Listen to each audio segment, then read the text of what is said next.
Welcome back to my YouTube channel. तो कल की क्लास में हमने किए थे 20 इम्पोर्टेंट क्वेश्चन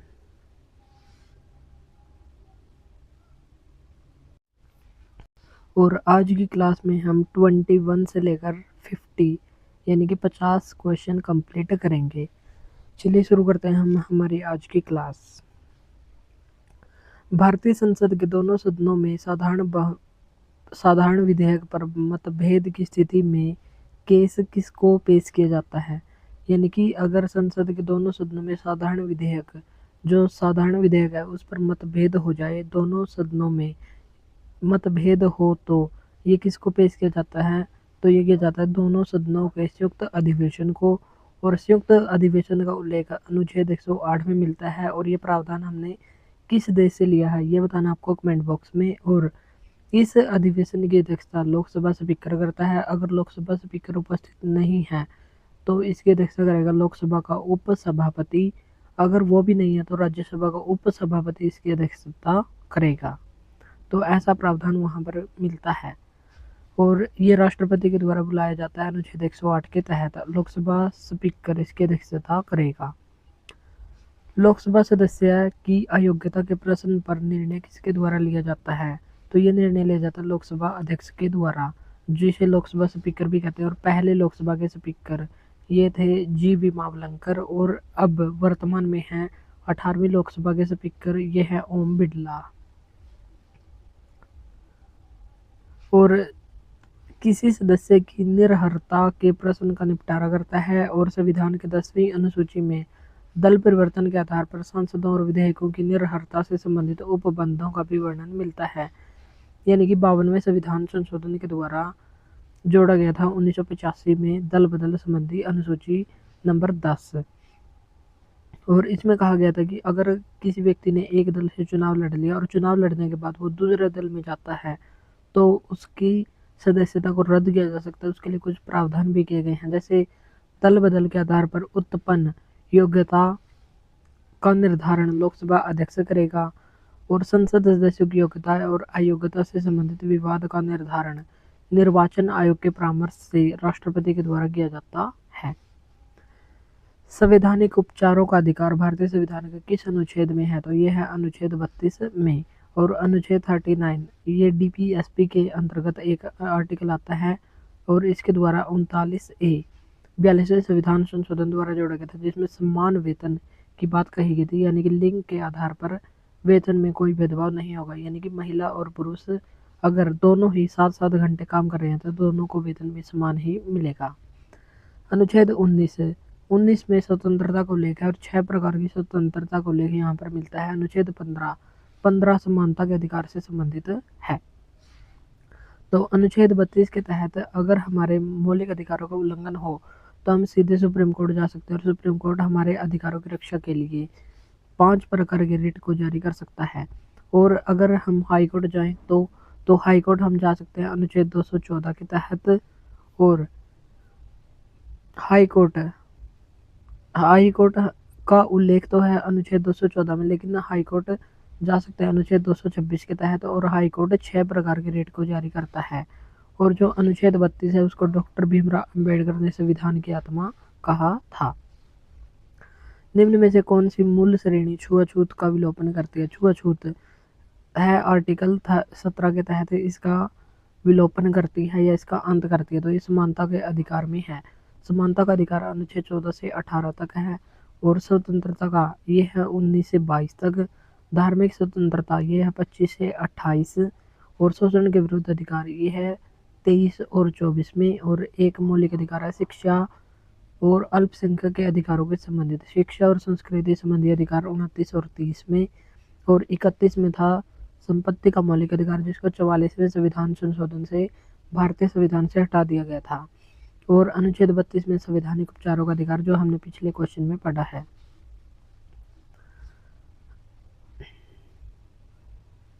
तो समानता का अधिकार है अनुच्छेद 14 से 18।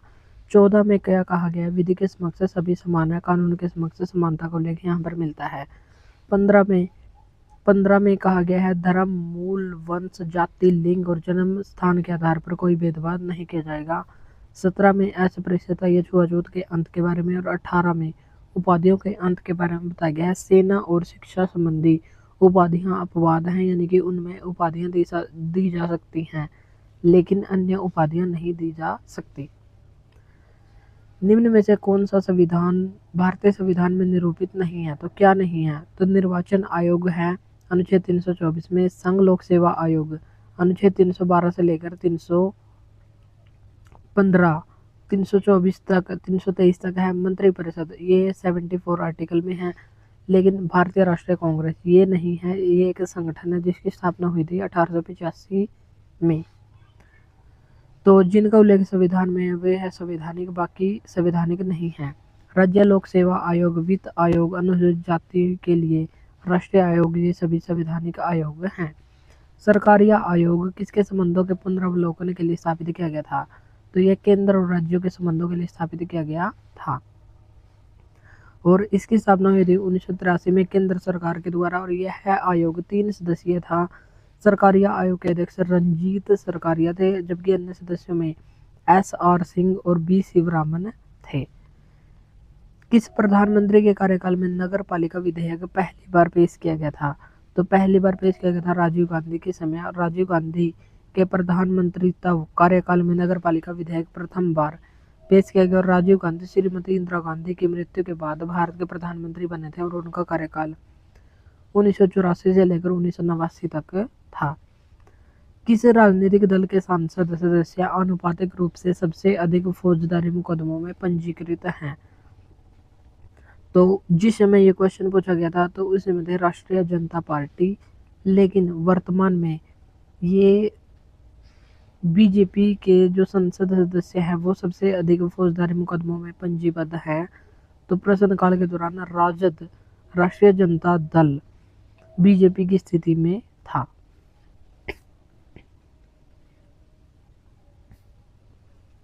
चलिए हम एक रिपोर्ट भी देख लेते हैं जो अभी अभी 2025 में आई है। तो उसमें किस दल के कितने सांसद और की परसेंट के हिसाब से कौन कौन पंजीकृत हैं जिन पर आपराधिक मामले दर्ज हैं।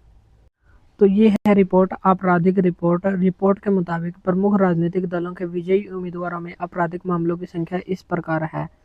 तो कैसे कैसे है? भारतीय जनता पार्टी यानी कि बीजेपी के 240 विजयी उम्मीदवारों में से 94 सदस्य है, लगभग 39% के खिलाफ आपराधिक मामले दर्ज हैं। दूसरे पर है इंडियन नेशनल कांग्रेस, 99 सांसदों में से 49, लगभग 49% जो सांसद हैं उनके खिलाफ आपराधिक मामले दर्ज हैं।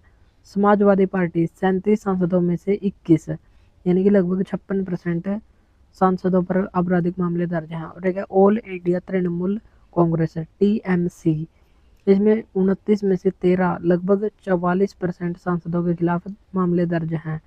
एक है DMK द्रविड़ मुनेत्र कड़गम, 22 में से 13, लगभग 59% पर आपराधिक मामले दर्ज हैं। और DMK ये कड़गम नाम कहाँ से आया था? तो पेरियार के द्वारा एक कड़गम पार्टी की स्थापना की गई थी और पेरियार की विचारधारा से संबंधित है DMK और AIDMK। तेलुगु देशम पार्टी या TDP, इसमें 16 में से 8, लगभग 50% सांसदों पर आपराधिक मामले दर्ज हैं। शिवसेना 7 में से 5, लगभग 71% विजयी उम्मीदवारों पर आपराधिक मामले यहाँ पर दर्ज हैं। तो ये हैं वर्तमान के आंकड़े। नेक्स्ट है हमारा 29वां क्वेश्चन, कानून के द्वारा स्थापित प्रक्रिया न्याय पद्धति की विशेषता है। तो ये हमने किसकी है? तो ये भारत की है और भारत ने इंग्लैंड और जापान से ली है कानून के द्वारा स्थापित प्रक्रिया। नीचे दिए गए 2 वक्तव्य हैं, उसमें असर्शन और रीजन दिया गया। असर्शन का मतलब होता है अभिकथन। भारतीय सर्वोच्च न्यायालय बुरे कानून को अवैध घोषित नहीं कर सकता। तो ऐसा कथन बिल्कुल गलत है, क्योंकि अगर कोई कानून अवैध होगा, अगर कोई कानून बुरा होगा तो सर्वोच्च न्यायालय उसको अवैध घोषित कर सकता है, जैसे NJAC को किया था। और भारतीय सर्वोच्च न्यायालय कानून की स्थापित प्रक्रिया का अनुपालन करता है। तो ये कथन, ये कारण बिल्कुल सही है, लेकिन ये गलत हो जाएगा। तो इसमें क्या है? तो A गलत है और R सही है। और R सही क्यों है? क्योंकि भारतीय जो सर्वोच्च न्यायालय है वो न्यायिक पुनरावलोकन के तहत सभी कानूनों की समीक्षा करता है, इसलिए एक गलत हो जाएगा। और सर्वोच्च न्यायालय कानून की साबित प्रक्रिया का पालन करता है, इसलिए ये सत्य हो जाएगा और ऑप्शन डी हमारा राइट आंसर होगा। मिनोब्रुक सम्मेलन ये कब हुआ था? तो ये हुआ था 1968 में। मिनोब्रुक सम्मेलन 1968 में पब्लिक एडमिनिस्ट्रेशन की युवा पीढ़ी का सम्मेलन था और 1968 के बाद के लोक प्रशासन के अध्ययन को लोक प्रशासन के अभ्युदय ने समृद्ध किया और नवीन लोक प्रशासन की मूल्य मुक्त व्यवस्था को अस्वीकार किया। मूल्य मुक्त का मतलब होता है वैल्यूलेस, यानी कि इसमें मूल्य शामिल नहीं होते थे, खुद के विचार शामिल नहीं होते थे, केवल फैक्ट का ही अध्ययन किया जाता था। तो इस बात को यहाँ पर अस्वीकार किया गया। 32वां क्वेश्चन, निम्न में से किसने पब्लिक एड के पृथक अध्ययन पर बल दिया? तो किसने दिया था? Woodrow Wilson. Woodrow Wilson America के एक राष्ट्रपति होते थे और वुड्रो विल्सन को ही फादर ऑफ पब्लिक एडमिनिस्ट्रेशन कहा जाता है और इन्होंने ही प्रशासन को राजनीति से अलग एक स्वतंत्र विषय के रूप में प्रतिष्ठित करना शुरू किया था। टेलर के द्वारा विकसित वैज्ञानिक प्रबंध के नियमों में क्या क्या समाविष्ट है या शामिल है? तो क्या क्या है? तो इसमें है उच्च परिश्रमिक प्रोत्साहन और एक है कार्यप्रणाली का मानकीकरण और कार्यस्थिति का मानकीकरण। इसमें दल भावना शामिल नहीं है। और टेलर के द्वारा विकसित वैज्ञानिक प्रबंध के नियमों में क्या क्या शामिल होता था? एक सच्चे प्रबंध या कार्य विज्ञान का विकास, कार्यकर्ता का वैज्ञानिक आधार पर चयन, वैज्ञानिक शिक्षण और विकास, प्रबंध और श्रमिक के बीच मैत्रीपूर्ण सहयोग। तो ये सभी इसमें शामिल होते थे। निम्न में से किसने संगठन के 14 नियमों का प्रतिपादन किया था? तो संगठन के लिए 14 नियम ये किसने दिए थे? तो ये दिए थे हेनरी फेयोल के द्वारा। तो हेनरी फेयोल ने दिए थे और 5 महत्वपूर्ण हैं। 5 महत्वपूर्ण को POCCC से हम याद करेंगे। प्लानिंग ऑर्गेनाइजेशन, एक हो गया प्लानिंग ऑर्गेनाइजेशन आदेश, और एक होता है समन्वय कोऑर्डिनेटिंग, और एक होता है कंट्रोल। तो आदेश को क्या कहेंगे इंग्लिश में, ये बताना आपको कमेंट बॉक्स में। और हेनरी फेयोल ने प्रशासन के तत्वों को POCCC के माध्यम से समझाया है। सहायकारी कार्य को घर बार संभालने का कार्य किसने कहा था? तो ये कहा था WF विलोबी के द्वारा। तो WF विलोबी ने सहायकारी कार्य को घर बार संभालने का कार्य कहा। शब्द पोस्ट कॉर्ब ये किसके द्वारा परिणत किया गया? तो ये किया था परिणत लूथर गुलिक और एक थे उर्विक, इन दोनों के द्वारा। और इसका मतलब होता है planning, organisation, staff, directing, coordinating, और R से हो गया रिपोर्ट और B से हो गया बजट। तो 7 कार्य बताए थे लूथर गुलिक और उर्विक ने। तो इन सिद्धांतों की खोज के प्रयासों पर अपना ध्यान केंद्रित किया जिनके आधार पर यह संरचना की जा सके। 37वां क्वेश्चन, स्थानीय शासन सुधार में से संबंधित निम्न का कालक्रमानुसार सही कूट लगाएं। तो सबसे पहले आया था लॉर्ड मेयो 1872 में था और रिपन 1881 में। तो पहले आएगा 2, फिर आएगा 1। तो 2 के बाद 1 आएगा, और ये आज़ादी के बाद की बात है तो ये बाद में ही आएंगी। तो पहले 2 और फिर 1। तो 2 1, 2 के बाद 4 नहीं आएगा, और 3 ये भी नहीं और ये भी नहीं। तो 2 के बाद आएगा 1। तो ए हमारा राइट आंसर हो जाएगा। सबसे पहले आए थे मेयो 1872 में, रिपन आए थे 1882 में, इल्बर्ट बिल विवाद इसी के समय में आया था। बलवंत राय मेहता 1957 में त्रिस्तरीय की बात इसने की ही थी। त्रिस्तरीय का मतलब होता है जिला स्तर पर जिला परिषद, ब्लॉक स्तर पर ब्लॉक समिति और गांव के स्तर पर ग्राम पंचायत। अशोक मेहता 1977 में आई और द्विस्तरीय की बात इसने कही। जो ब्लॉक समिति होती थी, ब्लॉक समिति को इसने नहीं कहा। जिला स्तर पर जिला परिषद और गांव स्तर पर ग्राम पंचायत की बात इसके द्वारा कही गई। केवल संगठन के मुखिया को ही सभी सदस्यों को रिपोर्ट करना चाहिए, इस सिद्धांत को क्या कहेंगे? यानी कि जो मुखिया होगा वही रिपोर्ट करेगा। तो ये हो जाएगा आदेश की एकता। तो आदेश की एकता का मतलब होता है कि संगठन के तहत कार्य करने वाला कोई भी कर्मचारी अपने से ऊंचे एक से अधिक अधिकारी के से आदेश ग्रहण नहीं करेगा, यानी कि एक ही अधिकारी मुखिया होगा और उसी के आदेशों का पालन कर्मचारियों के द्वारा किया जाएगा। एडमिनिस्ट्रेटिव बिहेवियर, ये बुक के राइटर कौन है? तो इस बुक के राइटर हैं हर्बर्ट साइमन। और हर्बर्ट साइमन की रचना है एडमिनिस्ट्रेटिव बिहेवियर। 1947 को निर्णय प्रक्रिया की अध्ययन की दृष्टि से उल्लेखनीय ग्रंथ माना जाता है। और साइमन के लिए प्रशासन कार्य कराने की कला है और उन्होंने उन प्रक्रियाओं और विधियों पर बल दिया जिनसे कार्रवाई सुनिश्चित हो। 40वां क्वेश्चन है, सूची 1 और सूची 2 से सुमेलित कीजिए। तो यहाँ पर बुक और राइटर को हम सीधे ही देख लेते हैं।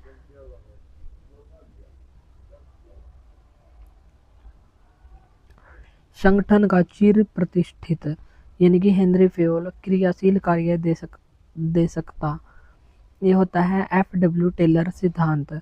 और नियंत्रण विस्तार VA ग्रेकुनास और पद सोपान प्रक्रिया JD मूने के द्वारा दी गई थी। यथार्थवादी अंतर्राष्ट्रीय व्यवस्था का गठन ये कौन करते हैं? तो अराजकता के आधार पर करते हैं।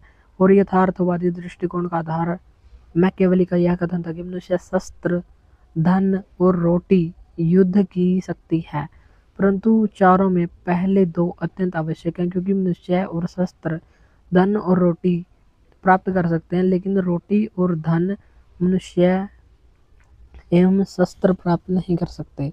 इसलिए दो को पहले यथार्थवादी थिंकर जो मैकियावेली थे उन्होंने रोटी और धन को महत्वपूर्ण माना है। तो उन्होंने मनुष्य और शस्त्र इन दोनों को महत्वपूर्ण माना है। अंतर्राष्ट्रीय संबंधों में शक्ति है, तो कैसी शक्ति है? सापेक्ष। तो इनमें सापेक्ष संबंध शक्ति है। और अंतर्राष्ट्रीय राजनीति में हम जिस शक्ति की चर्चा करते हैं वह राजनीतिक शक्ति है। और राजनीतिक शक्ति से मतलब अन्य मनुष्यों के कार्यों और मस्तिष्क पर नियंत्रण होता है। कैपलोन के व्यवस्था दृष्टिकोण में विश्वव्यापी नायक कौन है? तो कैपलोन का जो व्यवस्था दृष्टिकोण है उसमें विश्वव्यापी नायक यानी कि वर्ल्ड लेवल पर हीरो कौन है? तो यह है संयुक्त राज्य अमेरिका। तो कैपलोन की विश्व व्यवस्था दृष्टिकोण में जो व्यवस्था दृष्टिकोण है या सिस्टम अप्रोच है उसमें अमेरिका ही हीरो है। और मार्टिन कैपलोन का विशेष हाथ रहा शक्ति राजनीति की धारणाओं का स्वीकार करते हुए उन्होंने अंतर्राष्ट्रीय राजनीतिक व्यवस्था की कुछ विशिष्ट आत्म नियामक विशेषताएं बताई हैं।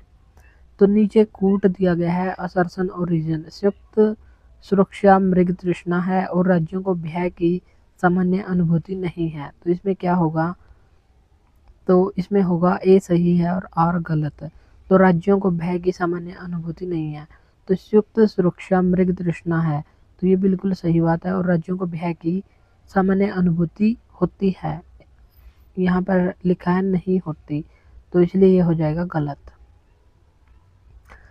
तो संयुक्त सुरक्षा मृग तृष्णा यानी कि धोखा है, यह सही है। जबकि राज्यों को भय की सामान्य अनुभूति नहीं, ये असत्य है, क्योंकि सभी राष्ट्र सुरक्षा के प्रति सदैव सचेत रहते हैं। कैदी का दृष्टिगोचर संकट ये उत्तेजित करता है। क्या उत्तेजित करता है? हथियारों की दौड़ को उत्तेजित करता है। कैदी का दृष्टिगोचर संकट हथियारों की दौड़ को उत्तेजित करता है। हथियारों की होड़ के पीछे प्रमुख कारण विभिन्न देशों के बीच विवाद, जैसे सीमा विवाद, शरणार्थियों को लेकर विवाद इत्यादि। और इन विवादों ने दो राष्ट्रों के बीच संबंधों में अशांति पैदा की है। सैनिक गठबंधन मूल अवधारणा पर आधारित होते हैं, तो ये होती है सहकारी सुरक्षा। तो किस पर आधारित होते हैं? सहकारी सुरक्षा। और सहकारी सुरक्षा की मूल अवधारणा पर आधारित होता है। सैनिक गठबंधन एक ऐसा गठबंधन होता है जिसमें विभिन्न राष्ट्र एक दूसरे के साथ सैन्य उद्देश्यों, युद्ध के दौरान सहायता करने का आश्वासन देना की प्राप्ति के लिए आपस में जुड़ते हैं। नेक्स्ट क्वेश्चन है, अंतर्राष्ट्रीय कानून अपने संप्रयोग में है, तो ये कैसे हैं? विश्वव्यापी हैं, विश्व लेवल पर, वर्ल्ड लेवल पर ये हैं, जिनका सभी देश पालन करने को बाध्य होते हैं और ऐसा मानते हैं कि इसका पालन करने से वैश्विक शांति और स्थिरता कायम रहेगी। अब है लास्ट के दो क्वेश्चन जिसमें घटनाएं दी गई हैं कि निम्न घटनाओं के कालक्रम को पहचानिए। तो सबसे पहले क्या आया था? तो घटनाओं का सही कालक्रमानुसार क्या क्या है? जैसे मुनरो सिद्धांत, इसे पृथकवादी नीति के नाम से भी जानते हैं, जो 1823 में आई थी। फिर आए ट्रूमैन सिद्धांत, सोवियत विस्तार को रोकने के लिए 1945 से 52 में आया था। ब्रेजनेव सिद्धांत, सीमित प्रभुसत्ता का सिद्धांत 1968 में। गवाम सिद्धांत, ये निक्सन डॉक्ट्रिन इसी को कहते हैं और यह आया था 1969 में।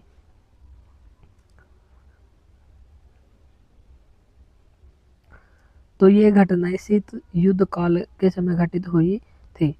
49वां क्वेश्चन है, सूची 1 और 2 को सम्मिलित कीजिए। तो लेखक और सिद्धांत यहाँ पर दिए गए हैं। तो लेखक जो गेंट्ज लेखक है, इसने दिया था शक्ति संतुलन का सिद्धांत। नॉर्मन एंजल, इन्होंने अंतर निर्भरता का सिद्धांत। कांट चिरस्थायी शांति का सिद्धांत। और वुड्रो विल्सन सामूहिक सुरक्षा। तो शक्ति संतुलन और सामूहिक सुरक्षा ये काफ़ी इंपॉर्टेंट है। तो ये दोनों सिद्धांत हमको अच्छे से याद करने हैं। निम्न घटनाओं के सही कालक्रम को पहचानिए। तो घटनाओं का कालानुक्रम पहचानना है यहाँ पर। वियना कांग्रेस 1814-15 में, वर्साई संधि जनवरी 1919 और 1920, प्रथम विश्व युद्ध का अंत और राष्ट्रसंघ की स्थापना हुई थी। वे ऑफ पिग्स या क्यूबा संकट 1961 में, हेलेंसिकी शिखर सम्मेलन, वियतनाम संकट 1975। तो ये घटनाएं वैश्विक स्तर पर निशस्त्रीकरण के प्रयास से संबंधित हैं। तो विश्व में जो भी निशस्त्रीकरण सम्मेलन हुए या परमाणु संबंधी जो भी सम्मेलन हुए या संधि हुई, तो उनका क्रम यहाँ पर पूछा जाता है। जैसे पिछले क्वेश्चन में शीतकाल से संबंधित महत्वपूर्ण घटनाओं का क्रम पूछा गया था। तो ये घटनाएं भी काफ़ी इंपॉर्टेंट है। और जो भी घटनाएं हम पढ़ेंगे, जैसे 2006 का ये क्वेश्चन पेपर है, तो 2007, 2008 ऐसे ऐसे हम 2019-20 तक आएंगे तो हमारे पास अनेक घटनाएं तैयार हो जाएंगी जो PYQ में पूछी गई हैं। और फिर 2025 में हम जब करेंगे तो उसके बाद इन घटनाओं को हम एक बार फिर से रिवाइज करेंगे, जिससे हमको ये पक्की याद हो जाएंगी और हमारे एग्जाम में इन्हीं में से क्वेश्चन आएगा। तो आज के लिए इतना ही, मिलते हैं नेक्स्ट वीडियो में। Thank you.